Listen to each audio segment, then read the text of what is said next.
Hello friends, ಇವತ್ತು ನಾನು ಬೆಂಡೆಕಾಯಿ ಚಿಕ್ಕದಾಗಿದೆ ಇದು ಬೆಂಡೆಕಾಯಿ, ಇದರಿಂದ ಒಂದು ಪಲ್ಯ ಮಾಡ್ತಿದ್ದೇನೆ. ಸೊ ಇದನ್ನು ಹಿಡಿಯಾಗಿ ಮಾಡ್ತಾಯಿದ್ದೀನಿ ಬೆಂಡೆಕಾಯಿ. ಸೊ ಅದಕ್ಕೋಸ್ಕರ ಒಂದು ಸ್ವಲ್ಪ ಕೊತ್ತಂಬರಿ, ಬೆಳ್ಳುಳ್ಳಿ, ಈರುಳ್ಳಿ, ಹಸಿಮೆಣಸಿಕಾಯಿ, ಹುರಿದಿರ್ತಕ್ಕಂಥ ಒಂದು ಶೇಂಗಾ ಬೀಜ, ಸೊ ರುಚಿಗೆ ತಕ್ಕಷ್ಟು ಉಪ್ಪನ್ನು ಹಾಕಿ ಒಂದು ಪಲ್ಯ ಮಾಡ್ತಾಯಿದ್ದೀನಿ. ಸೊ ಮೊದಲನೇದಾಗಿ ಬೆಂಡೆಕಾಯನ್ನು ಒಂದು ಸ್ವಲ್ಪ ತೊಟ್ಟನ್ನು ಕಟ್ ಮಾಡ್ಕೋಬೇಕು, ಮಧ್ಯದಲ್ಲಿ ಸೀಳ್ಕೊಂಡ್ಬಿಟ್ಟು ಅದಕ್ಕೆ ನಾವು 1 ಟೀ ಸ್ಪೂನಷ್ಟು ಉಪ್ಪಿಗೆ, 1/4 ಟೀ ಸ್ಪೂನಷ್ಟು 1 ಟೀ ಸ್ಪೂನ್ ಜೀರಿಗೆಗೆ 1/4 ಟೀ ಸ್ಪೂನಷ್ಟು ಉಪ್ಪನ್ನು ಹಾಕ್ಬಿಟ್ಟು ಅದಕ್ಕೆ ಚೆನ್ನಾಗಿ ಫಿಲ್ ಮಾಡ್ಕೋಬೇಕು ಒಂದು ಸ್ವಲ್ಪ. ಸೊ ಒಂದು ಜೀರಿಗೆ ಪುಡಿ, ಒಂದು ಉಪ್ಪನ್ನು ಫಿಲ್ ಮಾಡಿ ಮಾಡ್ತಕ್ಕಂಥದ್ದು ತುಂಬ ಟೇಸ್ಟಿ ಕೊಡುತ್ತೆ. ಸೊ ಈ ಥರ ಮಧ್ಯದಲ್ಲಿ ಸೀಳ್ಕೋಬೇಕು, ಅದರಲ್ಲಿ ತೊಟ್ಟು ತೆಗೆದ್ಬಿಟ್ಟು ಮಧ್ಯದಲ್ಲಿ ಸೀಳ್ಬಿಟ್ಟು, ಸೊ ಅದಕ್ಕೆ ಉಪ್ಪು ಮತ್ತು ಜೀರಿಗೆ ಕಲಸಿರ್ತಕ್ಕಂಥ ಒಂದು ಮಿಶ್ರಣವನ್ನು ಅದರಲ್ಲಿ ಫಿಲ್ ಮಾಡಬೇಕು. ಈ ಥರನಾಗಿ ಎಲ್ಲ ಬೆಂಡೆಕಾಯಿಗಳನ್ನ ಚೆನ್ನಾಗಿ ಫಿಲ್ ಮಾಡಿಕೊಂಡು ಆನಂತರ ಅದನ್ನು ಪಲ್ಯ ಮಾಡ್ಕೋಬೇಕಾಗುತ್ತೆ. ಸೊ ಹಾಗಾಗಿ ನಂತರ ಇದಕ್ಕೆ ಈಗ ಸ್ಟವ್ ಆನ್ ಮಾಡಿಬಿಟ್ಟು ಒಂದು ಬಾಣಲಿ ಇಟ್ಕೊಂಡು ಅದಕ್ಕೆ 1-2 ಟೇಬಲ್ ಸ್ಪೂನಷ್ಟು ಎಣ್ಣೆ ಹಾಕ್ಕೋಬೇಕು. ಎಣ್ಣೆ ಹಾಕ್ಕೊಂಡು ಅದು ಎಣ್ಣೆ ಕಾದ ನಂತರ ಅದಕ್ಕೆ ಸಾಸಿವೆ, ಜೀರಿಗೆ, ಉದ್ದಿನಬೇಳೆ, ಕಡಲೆಬೇಳೆ ಎಲ್ಲ ಮಿಕ್ಸ್ ಮಾಡಿರ್ತಕ್ಕಂಥ ಒಂದು ಮಿಶ್ರಣವನ್ನು ಹಾಕ್ಕೊಂಡು, ಸೊ ಚೆನ್ನಾಗಿ ಅದು ಹೊಂಬಣ್ಣ ಬರಬೇಕು. ಹೊಂಬಣ್ಣ ಬಂದಮೇಲೆ ಸ್ವಲ್ಪ ಕರಿಬೇವನ್ನು ಹಾಕ್ಕೊಂಡು ಆನಂತರ ಬೆಳ್ಳುಳ್ಳಿಯನ್ನು ಜಜ್ಜಿ ಹಾಕ್ಕೊಳ್ಬೇಕು. ಅದು ಸ್ಮೆಲ್ ಕೊಡುತ್ತೆ ಜಜ್ಜೋದ್ರಿಂದ. ಸೊ ಬೆಳ್ಳುಳ್ಳಿ ಜಜ್ಜಿ ಹಾಕಿದಾದಮೇಲೆ ಹಸಿಮೆಣಸಿಕಾಯಿ, 3 ಹಸಿಮೆಣಸಿಕಾಯಿ, ಅದಕ್ಕೂ ಸಹಿತ ಉಪ್ಪು ಜೀರಿಗೆನ ಫಿಲ್ ಮಾಡಿಕೊಂಡು ಮಧ್ಯದಲ್ಲಿ ಕೊರೆದು ಹಾಕ್ಕೊಂಡು ಬೆಂಡೆಕಾಯಿ ಎಲ್ಲವನ್ನು ಅದಕ್ಕೆ ಹಾಕ್ಕೊಳ್ಬೇಕು. ಹೀಗೆ ಬೆಂಡೆಕಾಯಿ ಎಲ್ಲ ಹಾಕ್ಕೊಂಡು ಅದನ್ನು 1-2 ನಿಮಿಷ ಚೆನ್ನಾಗಿ ಫ್ರೈ ಮಾಡ್ಕೋಬೇಕು. 2-3 ನಿಮಿಷ ಫ್ರೈ ಆದಮೇಲೆ ಅದು ಸ್ವಲ್ಪ ಫ್ರೈ ಆಗಬೇಕು ಬೆಂಡೆಕಾಯಿ. ಸೊ ಈರುಳ್ಳಿ ಹಾಕಿಬಿಟ್ರೆ ಈರುಳ್ಳಿ ಬೇಗ ಆಗಿಬಿಡುತ್ತೆ. ಅದರಿಂದ ಇದು ಬೆಂಡೆಕಾಯಿ 1-2-3 ಮಿನಿಟ್ಸ್ ಆದ ನಂತರ ನಾವು ಉದ್ದುದ್ದಾಗಿ ಕಟ್ ಮಾಡಿರ್ತಕ್ಕಂಥ ಒಂದು ಈರುಳ್ಳಿಯನ್ನು ಹಾಕ್ಕೊಳ್ಬೇಕು.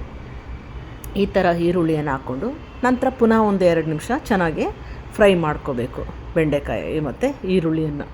ಸೊ ಈ ಥರ ಫ್ರೈ ಮಾಡಿಕೊಂಡು ಅದು ಎಲ್ಲ ಬೆಂಡೆಕಾಯಿ ಮತ್ತು ಈರುಳ್ಳಿ ಎಲ್ಲ ಚೆನ್ನಾಗಿ ಫ್ರೈ ಆಗಿದೆ ಅನ್ನುವಾಗ ನಾವು ಖಾರ ಸ್ವಲ್ಪ ಮೆಣಸಿಕಾಯಿ ಕಡಿಮೆ ಹಾಕಿರೋದ್ರಿಂದ, ಸೊ ಅದು ಎಲ್ಲದಕ್ಕೂ ಖಾರ ಬೇಕಲ್ವ, ಹಾಗಾಗಿ ಒಂದು ಸ್ವಲ್ಪ ನಮಗೆ ಎಷ್ಟು ಬೇಕೋ ಅಷ್ಟು ಖಾರದ ಪುಡಿ ಹಾಕ್ಕೊಂಡು ಸ್ವಲ್ಪ 1/4 ಟೀ ಸ್ಪೂನು ಅರಿಶಿನದ ಪುಡಿ ಹಾಕ್ಕೊಳ್ಬೇಕು. ಈ ಥರಾಗಿ ಎಲ್ಲ ಪುಡಿಯನ್ನು ಹಾಕ್ಕೊಂಡು ಸ್ವಲ್ಪ ಉಪ್ಪನ್ನು ಸ್ವಲ್ಪ ಫಿಲ್ ಮಾಡಿದ್ದೇವೆ, ರುಚಿಗೆ ಎಷ್ಟು ಬೇಕೋ ಅಷ್ಟು ನೋಡಿಬಿಟ್ಟು ಸ್ವಲ್ಪ ಮೇಲ್ಗಡೆ ಉಪ್ಪನ್ನು ಹಾಕ್ಕೊಂಡು ಚೆನ್ನಾಗಿ ಕೈ ಆಡಿಸ್ಕೋಬೇಕು. ಈ ಥರ ಮಾಡಿಕೊಂಡಾಗ ಅದು ಈಗ ಬೆಂಡೆಕಾಯಿ ಪಲ್ಯ ಚೆನ್ನಾಗಿ ರೆಡಿಯಾಗಿದೆ. ಸೊ ರೆಡಿಯಾಗಿರ್ತಕ್ಕಂಥ ಪಲ್ಯಕ್ಕೆ ನಾವು ಶೇಂಗಾ ಹುರಿದ್ಬಿಟ್ಟು ಪುಡಿ ಮಾಡಿಕೊಂಡಿದ್ದೀವಲ್ಲ ಅದನ್ನು ಸಹಿತ ಹಾಕಿ ಕೈ ಆಡಿಸ್ಕೋಬೇಕು. ನೋಡಿ ಉದುರು ಬೆಂಡೆಕಾಯಿ ಪಲ್ಯ ಹೇಗಾಗಿದೆ. ಸೊ ನಂತರ ಸ್ವಲ್ಪ ಕೊತ್ತಂಬರಿ ಸೊಪ್ಪನ್ನು ಹಾಕ್ಕೊಳ್ಬೇಕು. ಈಗ ಬೇಬಿ ಬೆಂಡೆಕಾಯಿ ಪಲ್ಯ ರೆಡಿಯಾಗಿದೆ. ನೋಡಿ ಎಷ್ಟು ಚೆನ್ನಾಗಾಗಿದೆ. ಸೊ ಈಗ ನೆಕ್ಸ್ಟು ನಾವು ಚಪಾತಿ ಮಾಡ್ಕೊಳ್ಳೋಣ. ಸೊ ಚಪಾತಿ ಹಿಟ್ಟನ್ನು ಚೆನ್ನಾಗಿ ಕಲಿಸ್ಕೋಬೇಕು. ಎಷ್ಟು ಮಿದುವು ಕಲಿಸ್ಕೋತೀವೋ ಹಾಗೆ ಅಷ್ಟು ಮಿದುವಾಗಿ ಚಪಾತಿ ಚೆನ್ನಾಗಿ ಬರುತ್ತೆ. ಸೊ ಚಪಾತಿಯನ್ನು ಸ್ವಲ್ಪ ಉದ್ಕೋಬೇಕು.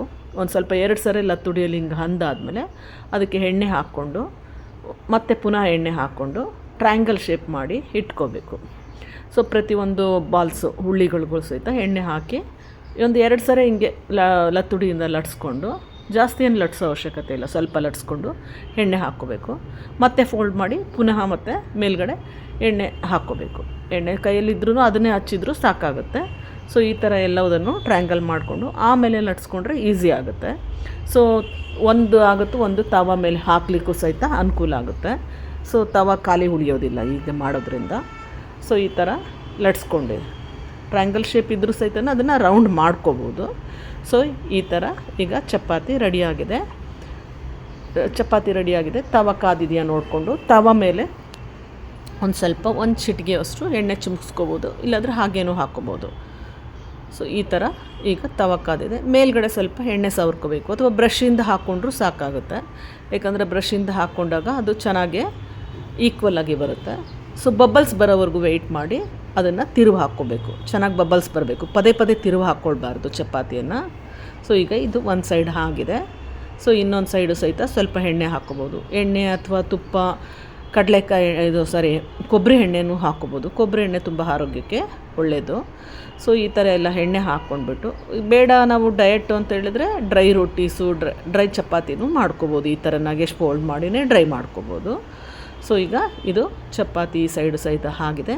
ಪುನಃ ಇನ್ನೊಂದು ಸೈಡ್ ತಗೊಳ್ತಾ ಇದ್ದೀನಿ. ನೋಡಿ ಎಷ್ಟು ಒಂಬಣ್ಣವಾಗಿ ಚೆನ್ನಾಗಿ ಫ್ರೈ ಆಗಿದೆ.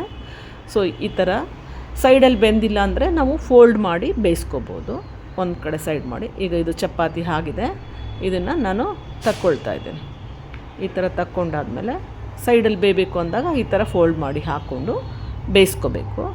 ಚಪಾತಿ ಆಗಿದೆ. ಈಗ ಪುನಃ ಇನ್ನೊಂದು ಚಪಾತಿಯನ್ನು ಹಾಕ್ಕೊಳ್ತಾ ಇದ್ದೀನಿ. ಹಾಕ್ಕೊಂಡು ಅದಕ್ಕೆ ಮೇಲೆ ಸ್ವಲ್ಪ ಎಣ್ಣೆಯನ್ನು ಸವರ್ಕೊಂಡು ಬಬಲ್ಸ್ ಬರೋ ತನಕ ವೆಯ್ಟ್ ಮಾಡಿ ತಿರುವಾಕೋಬೇಕು. ತಕ್ಷಣ ತಿರುವಾಕಬಾರ್ದು.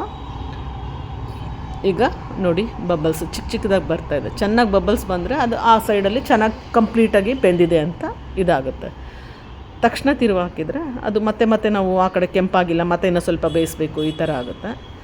ಸೊ ಈ ಥರ ಈಗ ಮೇಲ್ಗಡೆ ಈ ಕಡೆ ಸಹಿತ ಈ ಭಾಗದಲ್ಲೂ ಒಂದು ಸ್ವಲ್ಪ ಎಣ್ಣೆಯನ್ನು ಹಾಕ್ಕೊಳ್ಬೇಕು. ಸ್ಪೂನ್ಗಿಂತ ಬ್ರಷಲ್ಲಿ ಹಾಕ್ಕೊಂಡ್ರೆ ಚೆನ್ನಾಗಿ ಬರುತ್ತೆ. ಸೊ ಎರಡು ಸೈಡಲ್ಲಿ ಎಣ್ಣೆ ಹಾಕ್ಕೊಂಡು ಚಪಾತಿಯನ್ನು ಸೈಡಿಗೆ ಬೆಂದಿಲ್ಲ ಅಂದರೆ ಫೋಲ್ಡ್ ಮಾಡಿ ಅದನ್ನು ಸೆಂಟ್ರಿಗೆ ಬರೋ ಹಾಗೆ ಮಾಡಿ ಬೇಯಿಸ್ಕೋಬೇಕು. ಈಗ ಇದು ಈ ಚಪಾತಿ ಸಹಿತ ಆಗಿದೆ.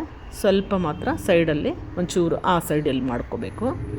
ಈಗ ಪುನಃ ಈ ಸೈಡಂತೂ ಒಂದು ಸ್ವಲ್ಪ ಮಾಡ್ಕೊಳ್ಳೋಣ ತಿರುಗ್ಕೊಂಡು.